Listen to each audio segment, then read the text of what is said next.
Your lunch, sir. Take your lunch. Sir. Okay. Trillanes? Yes, Mr. Chairman. I think we're now ready to move to the Makati Science High School building. Attorney Renato Bondal, are you ready for your presentation? Handa na po kami. Sige po, please proceed. Mr. Chairman,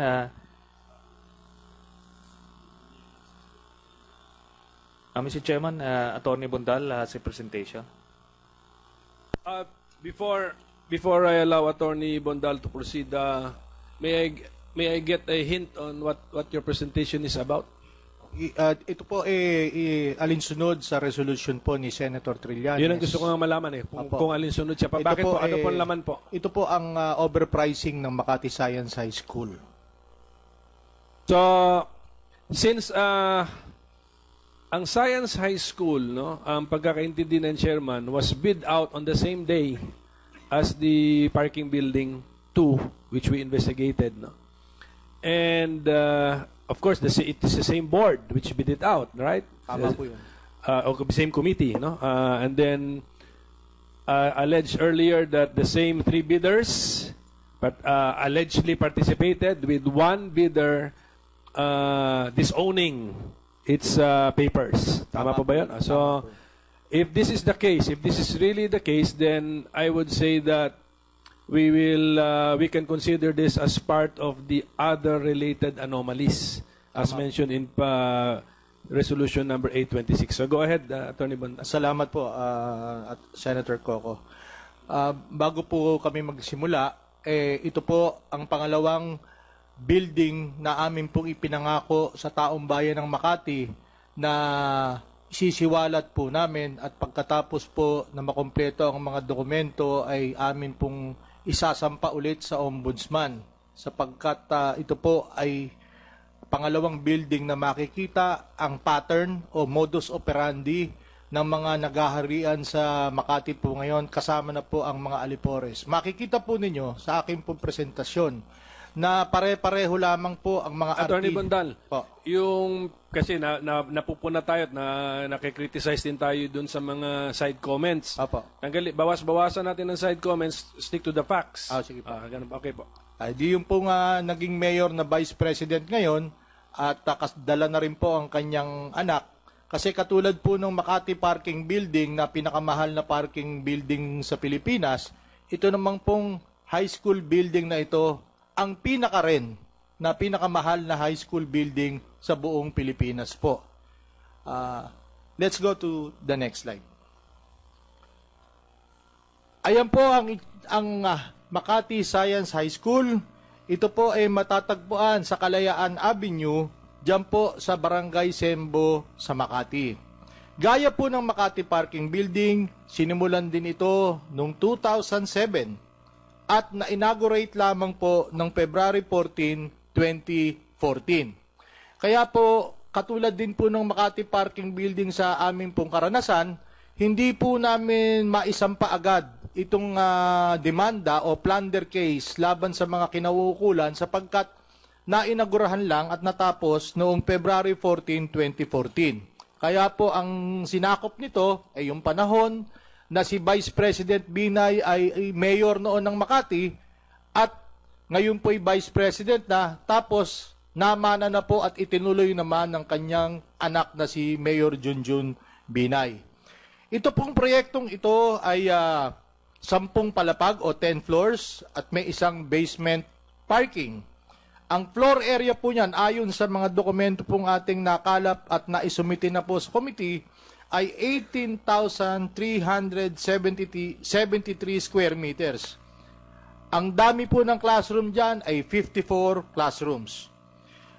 Sa nakita po ninyo, sa ngayon, ang nagastos po ng Makati na ay 1.333 billion sa pinaloloob po sa appropriations na 1.5 billion.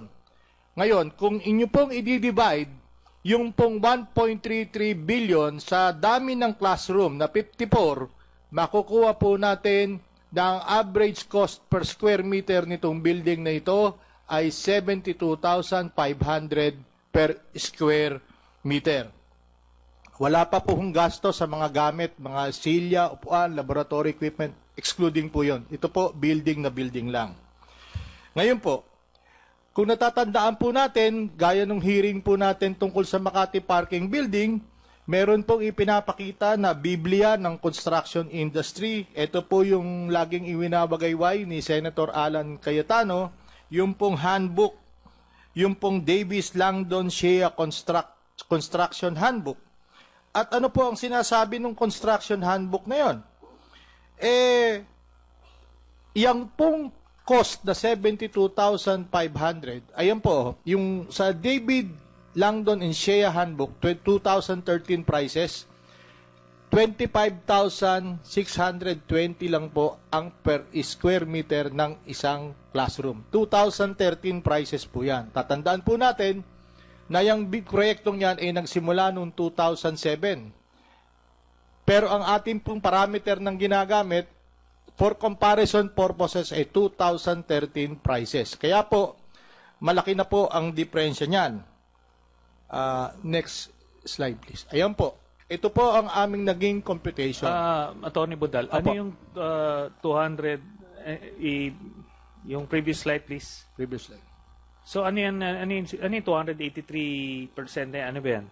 Aba, kung gagamitin po natin, yung halaga po na 25,620 per square meter, ayon po dun sa handbook, the construction standard handbook po ng Davis Langdon and Shea, makikita po natin na ang overprice po o ang naging presyo ng building na yan ay 283% overprice o 3 times ang bukol ng mga binay sa building na ito. Yan po kalaki. Susunod na slide po. Mas detalye pong komputasyon. Ito po.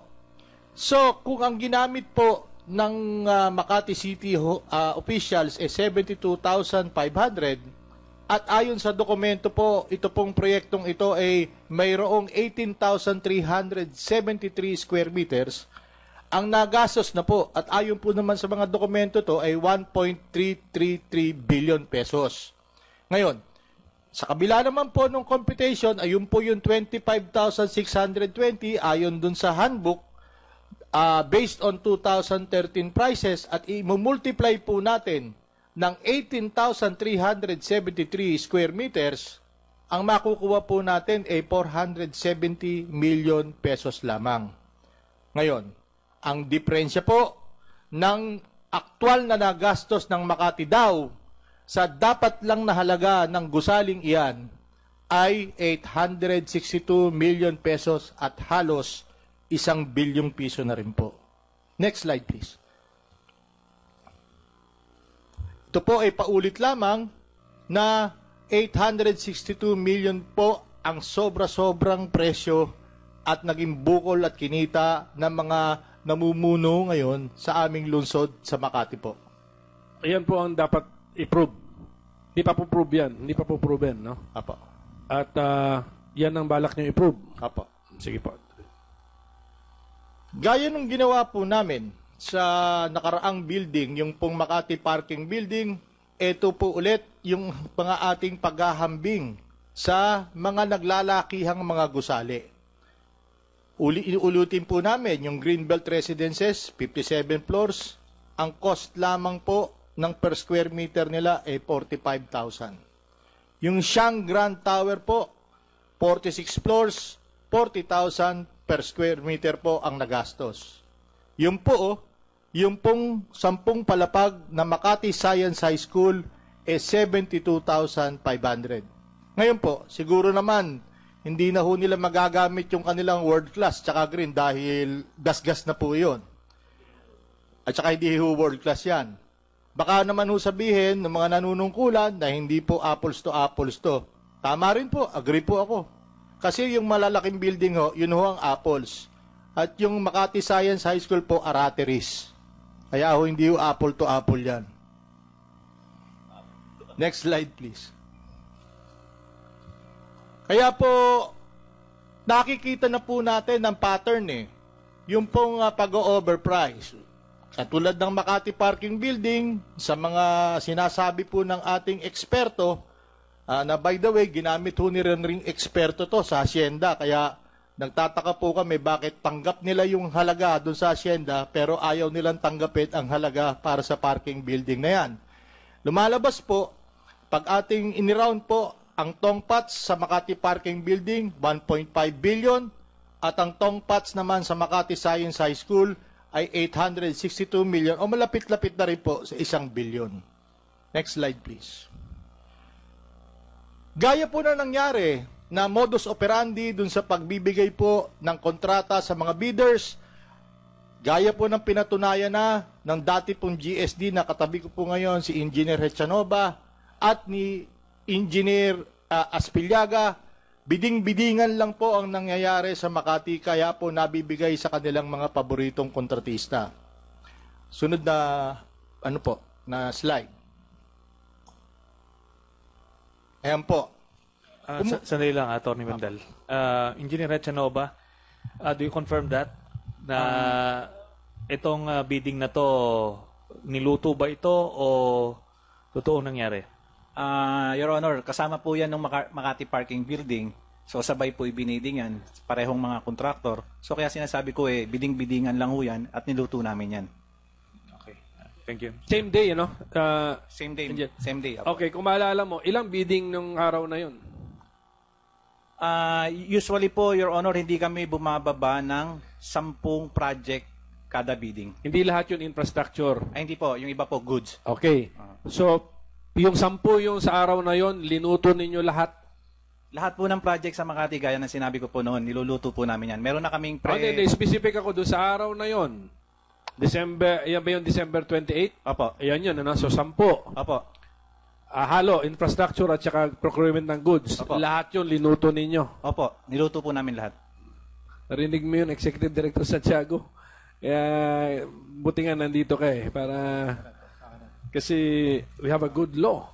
We have a good procurement law. And yet, in one day, 10 daw, at 10 daw ang nalutong kontrata. Continue?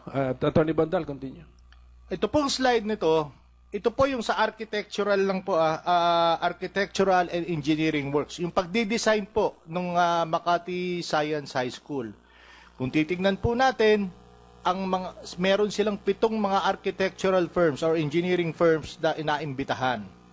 Pag nakita po ninyo yung bid amount, halos nagdadaplis-daplisan lang. Pero ang pinaka nakakataka po dito, kung titingnan po ninyo, yung pong doon sa third column, yung number of days from receipt of invitation to submission of proposal.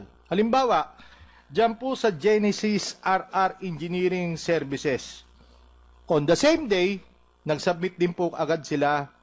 Nung araw na inimbitahan sila, nakapag-submit daw agad sila ng kanilang engineering, architectural, and engineering works. Yung proposal. Doon sa second day, yung sa second pong kontrata, 1 day ang kanilang pong diferensya. Doon sa iba po, katulad ng Mana, yung dati pong architect ng gumawa ng Makati Parking Building, on the very same day, nakapag-submit po sila ng kanilang proposal. Pero bumaba po tayo sa number 7, yung pong Infinity Architectural firm, 0 day po. On the same day, nung binigay sa kanila ang imbitasyon, nung araw ding iyon, meron na rin kaagad silang proposal. Nakakapagtaka po kung paano ang isang 10 palapag na edifice, agad-agad nakakapagbigay ng kanilang proposal na para bang hindi na pinag-aralan kung ano po ang gagawin. Ngayon, isa pa pong katakataka dito, Atty. Bandal, Apo. excuse me.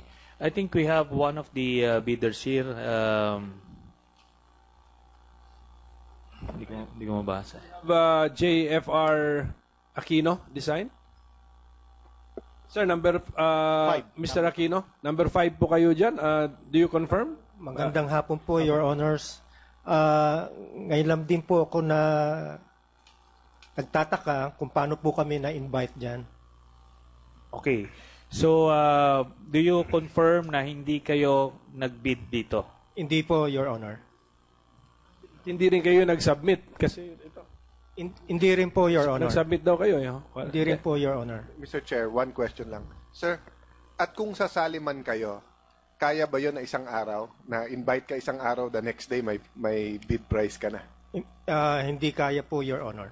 Dahil po, ano pong, para lang po kasi karamihan dito wala sa construction, no? Ano yung proseso usually? Kung sa pagkakaintindi ko po, Your Honor, yung proposal ba ang ibig sabihin pati yung disenyo ng building? Ang pinakamahirap po na proseso sa pagdisenyo po, Your Honors, ay yung pag-conceptualize at the same time po, normally po, bago po magkaroon ng isang arkitekto ng idea kung anong gagawin, umuupo po siya sa kliyente kung ano po ang needs, special needs, whatever po yung requirements po ng kliyente. Sa ganito pong pagkakataon na nakita ko, hindi ko po maisip kung paano po nagawa ng mga arkitekto yon. Sir, di ba pagka malamang sa more than 4 floors ba? 5 floors, may soil test din eh. Tama po kayo. So, hindi mo rin magagawa yung design unless makita mo yung soil test. Tama po. Thank you, sir. Thank you po. Okay. Mr. Aquino, una-una, I admire you for being honest about this issue kasi yung mga unang mga nagtitistigo, hindi naman lahat, ang instinct is magtakip or mag-quibble. Pero kayo po, sinabi nyo, hindi kayo kasama. Talagang hindi. At this is the only way na makikita natin yung katotohanan dito if the resource persons would be candid. Mr. Aquino, have I spoken to you before? Hindi pa po, Senator. Hindi po, di ba? So far, do you feel that you're being treated fairly? Oo naman po, Senator.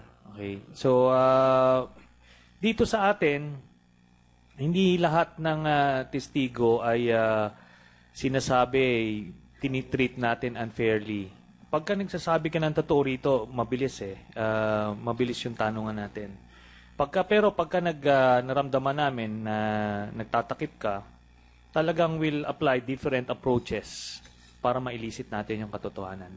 Anyway, Okay, Attorney Bundal, ito summary mo ito but of course you base this on documents. Apo, sinabit ko na po sa committee. Okay, so Mr. Aquino, if mamaya Yes, po Senator. hanapin natin yung dokumentong Yes, Senator. allegedly or purportedly coming from your firm at tignan nyo po. Yes, No? Senator. Mr. Chair. Ito pong winning bidder, sir, kilala ninyo? Narinig na ninyo? Hindi pa, Senator. Kasi nag-isip ako paano naman kayo sinali pa or sino naman nakaisip na isali kayo? Ganun na nga po, Senator. Wala rin po akong idea. Question. Kayo po ba ay naka-participate na sa bidding of the same nature sa City of Makati prior to this date? Senator, wala pa po. Taga Quezon City po ako at wala pa po akong proyektong na-involve sa government projects. Kaya nga. So, sa Wala. Makati wala. No? So, iniisip ko lang kasi saan nila kinukuha yung... baka si Engineer Chanova makasagot. No? Engineer Chanova, saan nyo kinuha mga... specific na lang tayo kay JFR Aquino Design. Saan nyo kinuha ang identity niya at pinasali ninyo siya sa bidding? Ang totoo po niyan, Senador, bago pa kami magpalabas ng mga imbitasyon para sa mga kumpanyang yan, pinatawag na po ako ni Engineer Morales. At inabot niya na sa akin yung mga ibang may proposal na.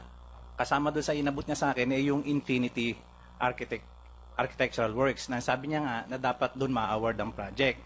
So kami naman, para mas gumanda kunyari ang laban, naghanap pa kami ng mga ibang kumpanya na isasali namin. Kung kayo ang responsible sa unauthorized na pagsasali ng JFR Aquino Design, saan nyo nakuha? Paano nyo na-discover that there is such a firm? Saan nyo kinukuha yung mga database ninyo na sinong ipapasali ninyo? Kasi, Senator, may mga arkitekto din naman sa City Hall. Siyempre, may mga miyembro sila ng organisasyon katulad ng UAP. So, may mga listahan sila ng mga architectural firms. So, doon po kami kumukuha. Okay, pero ang mga proposals, pirmado po yan. Sino po ang paano po 'yon? Do you know the Do you know the signature of Mr. Aquino? Or bahala na, basta magpipirma lang na Aquino doon? Hindi namin alam yung pirma niya. Basta Lang, bahala Oo, na. Para kunyari lang, dokumentado yung papel. Mr. Chair. Okay, Senator Cayetano. Mr. Chair, isang point lang, Executive Director, no? Hindi ba sa procurement law, if for any reason, no, yung winning bidder ma-disqualify, then yung second lowest ang mananalo? Tama po kayo, Your Honor. So, ang masakit po dito, sir, kung na-disqualify pa lang Infinity, wala kang kaalam-alam, nanalo pala kayo sa bid. Just to show how ridiculous a situation can come about, di ba? Because you're never sure, na even the winning bidder, halimbawa, no, wala silang capacity or their firm was dissolved or whatever, no. So anyway, Mr. Chair, I think this is another important part. Pangalawa na to sa MANA, inamin nila na bago pa mag-bidding, nakipag-meeting na sila. At bago pa may soil test, ay may proposal na or something to that effect. No, I'll just appeal to the records. This time naman po, nakikita natin yung period to submit proposals from the time of the receipt of the invitation. So anyway, Mr. Chair, we'll take note of But that. in fairness to MANA, yung number 3, that is the same MANA na hindi naman sila nanalo ngayon. Or baka naman hindi nila alam nakasali sila. Hindi, dito sa bidding na ito. Senador, kasama po yung MANA sa mga naunang binigay sa akin proposal ni Engineer Morales. So, nag-submit sila kay Engineer Morales at binigay lang sa akin ni Engineer Morales yung sa MANA. Pati yan sa Infinity. Actually, hindi ka rin sure, di ba? Hindi ka rin sure na lahat na inabot sa yung dokumento ay genuine, ang mga pirma doon? Hindi. Posibleng hindi po, sir. Ha? Tama Hindi, po kayo doon. Kasi doon sa parking building, ang sinabi mo, hindi... Ang kaibahan ng testimony mo ngayon, ang testimony mo ngayon, itong si J.R. Aquino Design, kayo ang nag-produce sa kanila as participating bidder. Opo. Pagdating na sa parking building 2, sinasabi mo na yung sa J-Bros, hindi kayo ang nag-produce sa J-Bros. Kami po ang nag-produce ng papel, binigay na sa amin ng Hillmarks yung pangalan. So, nung pagkatapos namin i-produce yung papel... Okay, tama. Yung identity ng bidder na J-Bros, hindi kayo. Opo. Hillmarks Opo. sa parking building. Dito sa Makati Science, kayo ang nagdamay sa Aquino Design. Opo. So, siguro the apology should come from Engineer Echanova, no, addressed to the people victimized, no. Mr. Mr. Chairman, Chair. Isang observation lang for the record, patingnan lang na natin sa technical staff natin, no. Hindi ko maalala exactly yung sinabi nung MANA and Associates, no, kung 1 million or 11 million ang binayad sa kanila for the Makati City parking building. So I'd just like to point out, pero ang point ko, Mr. Chair, yun ay 11 floors, 11 million lang daw, samantalang ito ay 10 floors, pero 17 million ang bid. Parang may mas madali ito dahil ito ay eskwelahan, yung sa kanila ay office daw and first class and green parking. So parang hindi ko nakikita yung consistency na bakit yung ABC nun ay iba dito, no? So anyway, can we refer that to our technical group to put it side by side, tignan lahat ito para maging kasama po to, Mr. Chair, sa ating report kung bakit yung small details o inconsistencies na to, no, ay hindi rin na red flag o hina-pick up ng COA. Okay. Plus the fact na ilan to? 18,000 square meters? Opo. 18? So, mas 18. malaki yung area ng parking building. Opo. Tama po ba yun? Opo. Senator Trillanes? Okay. Thank you, Mr. Chairman. I'm reading with me just to confirm the statements earlier by Attorney Rene Bundal.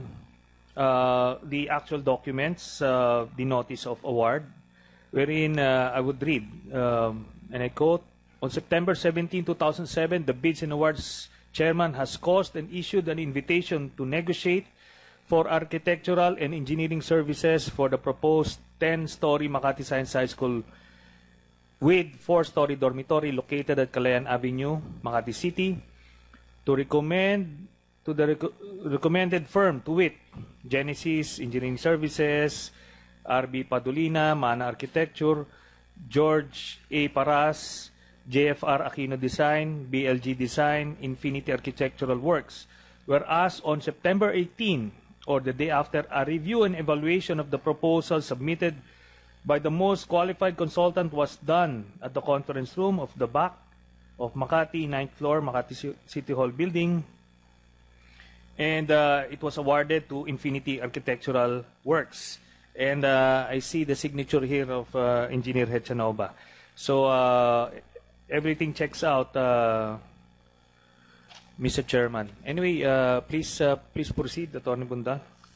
Gaya po nung sinabi niyong timeline na Mr. Senator Trillanes, ayan po yung mga respective dates, no? At makikita po natin dyan na yung back chair, si Marjorie De Vera, siya po ang nagmamaniobra sa gagawin ng Bids and Awards Committee po, gaya ng sinasabi ni Engineer Hechanova noon sa Makati Parking Building. Next slide, please.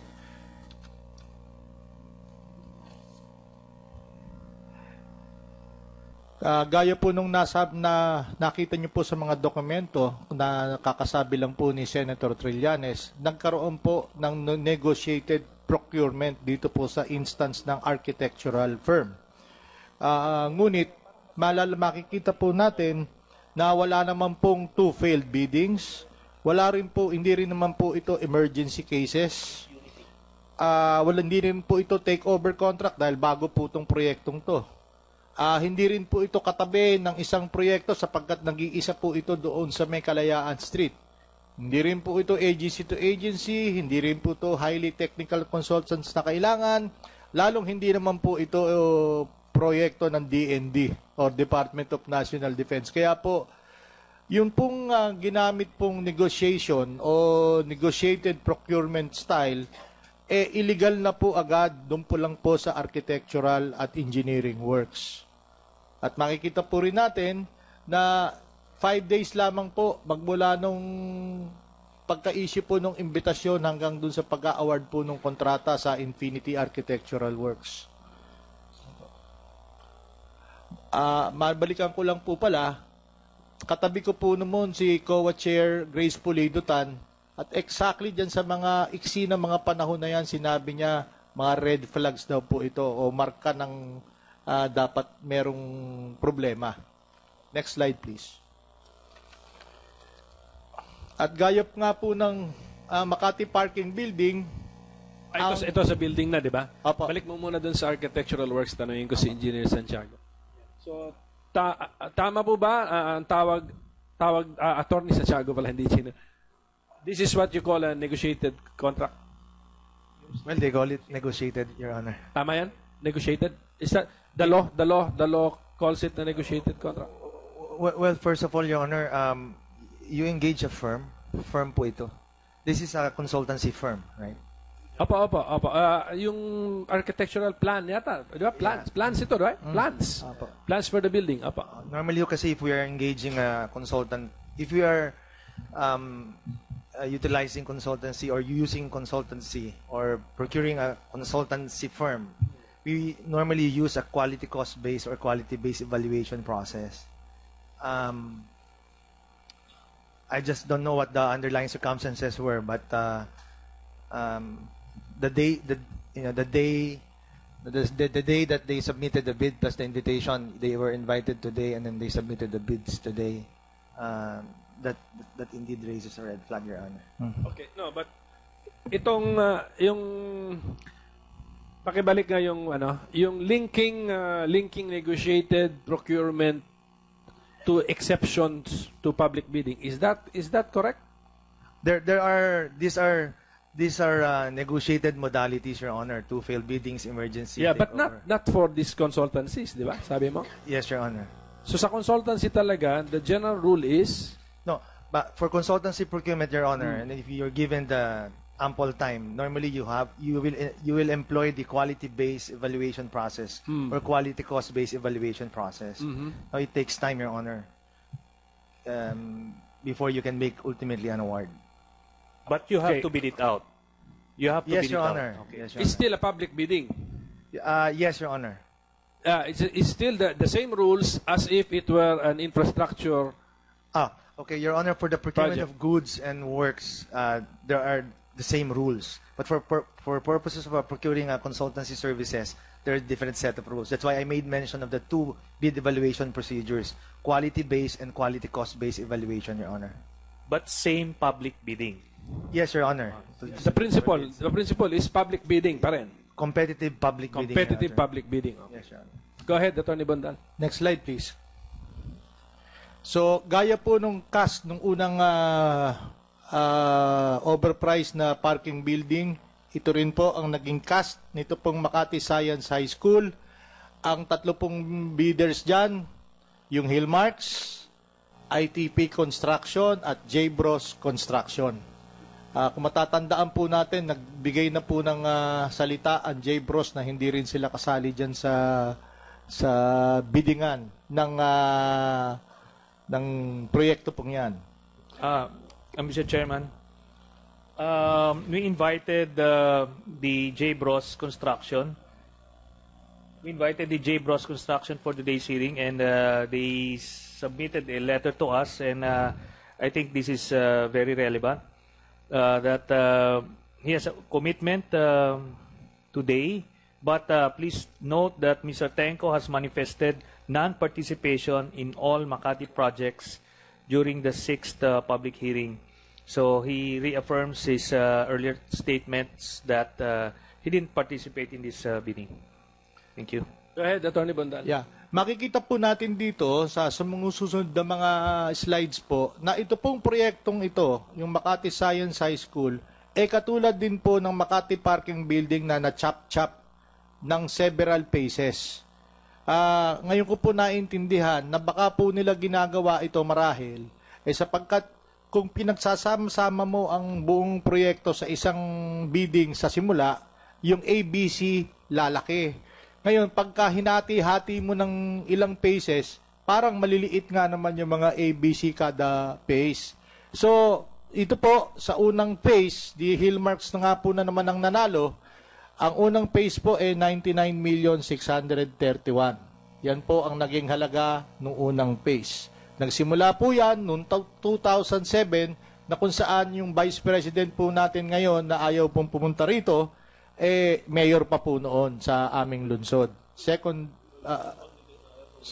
phase, please. May para makadali lang. Attorney Bondal, sandali, excuse me. Executive Director Santiago, Policy Board, di ba? You issue regulations. Have you ever touched on this division of the project into phases? Do you encourage that? Do you discourage that? Do you find that it provides a loophole for something? Your Honor, phasing of infrastructure projects is allowed under the rules. Pwede naman mag-phasing. What is not allowed would be artificial phasing, Your Honor. When will we have an artificial phasing? Say, for example, Your Honor, one good example is if you have the budget all together, it's ready, it's prepared, then you still split it to several contracts, then that could be regarded as artificial phasing, Your Honor. And another also would be to say, for example, if there's a need for a higher approving authority, ang ginagawa ho ng iba, para hindi umabot doon sa certain threshold din, bababaan nila. So, they split it to certain ABCs, Your Honor. Sinong nakakahuli nito? Sinong may power o sinong may obligasyon na hulihin ng artificial phasing? Sino may power to say that you are engaging in artificial phasing? Well, Your Honor, I mean, normally when the contract is awarded, normally the audit comes, post facto, Your Honor. No, normally this should be. Yes, Your Honor. Okay, so balik talaga tayo sa tanong if COA needs your help and if you want this investigative power, no?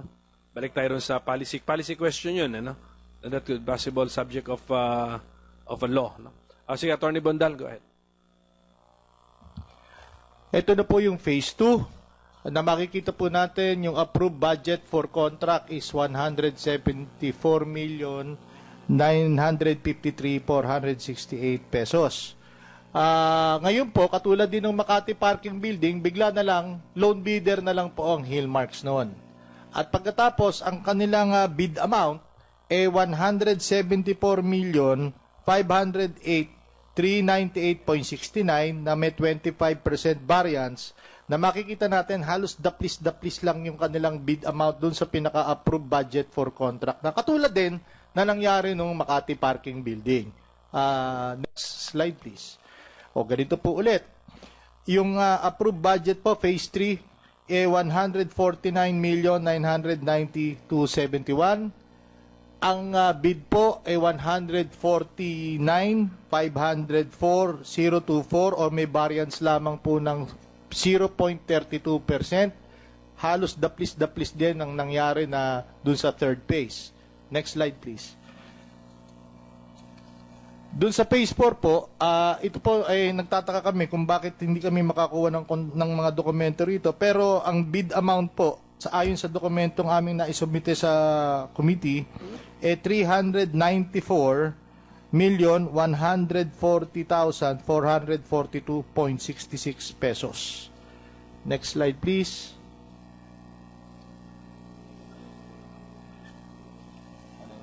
Phase 4 yun, sa phase 4. Ito pong phase 5, ang approved budget for contract is 349,920,283 pesos. Ito nagbid po ang loan bidder din po ang Hillmarks at ang unang bid nila ay 349,559,778 pesos o talagang ito po halos gabuhok po ang daplis 0.10%. Pero after a while po naging pinalitan po ito at naging 349,989.288 pesos. Kung mapapansin po natin yung pong pagpapalit lumagpas na po doon sa pinaka-approved budget for contract. Dito naman po sa next slide please. And this is the last phase so far po, phase 6. Hindi po namin ma-determine sa ngayon kung ito na po pala talaga ang pinakahuling phase o baka madagdagan pa sapagkat po nung sinubok po namin na magpadala ng mga tao para ma-inspect po namin yung building, ang building po, yung nakaprogram po yung elevator hanggang 7th floor lang. Pagkatapos po, yung sa 8, 9, 10, pinagbabawal po ng may security guards po doon na bawal umakyat. Kahit po yung mga batang nag-aaral doon, hindi po makaakyat sa 8th floor to the 10th floor. Hindi po makaakyat. Hindi namin alam ano na ba talaga yung natapos po doon sa 8th to the 10th floor. In relation to that, Mr. Chairman, I move that we conduct an ocular inspection on this Makati Science High School building anytime next week, Mr. Chairman, and so move. Okay, so subject to our availability, so we will conduct an ocular inspection. As well as subpoena from the City of Makati, all of the documents related to the bidding, the plans, the minutes of the board connected with the Science High School building. Thank you po. Do you know the years, Attorney Bondal, of the phasing? Nandun na po sa mga dito na, no? Opo, Okay, sa sige. ordinances. But Mr. it started in 2007. Mr. Senator Cayetano? Mr. Chair, just an appeal to the City of Makati. Hindi kasi dapat magtago kung walang tinatago ni isa sa kanila wala dito. And then, yung ocular inspection, although schedule natin, kahit mamayang hapon, kahit bukas, kung papayagan nila yung media na makapasok sa 8, 9, 10th floor, walang magdududa na kung may tinatago o wala, no? Ang problema, Mr. President, Mr. Chair, katulad po ng kay Mr. Chu, anytime, pagdating doon, hindi pwede pumasok dito, hindi pwede pumasok dyan, 3 to 5 lang, and then magagalit sila kung may suspicion tayo. So, may appeal sa City of Makati, we will, sa officials nila, no? We will coordinate. But even this afternoon or tomorrow, kung may request ang media na tignan, it's a public school Hindi pa ako nakakita ng public school sa buong Pilipinas na bawal pumasok para tignan. So may appeal to them, no, to allow the members of the media so that they can do their own investigation, Mr. Chair. Yes, Mr. Chairman. And along with that appeal, may we also encourage the media men, if they're prohibited from entering, to report it as well. Thank you, Mr. Chairman.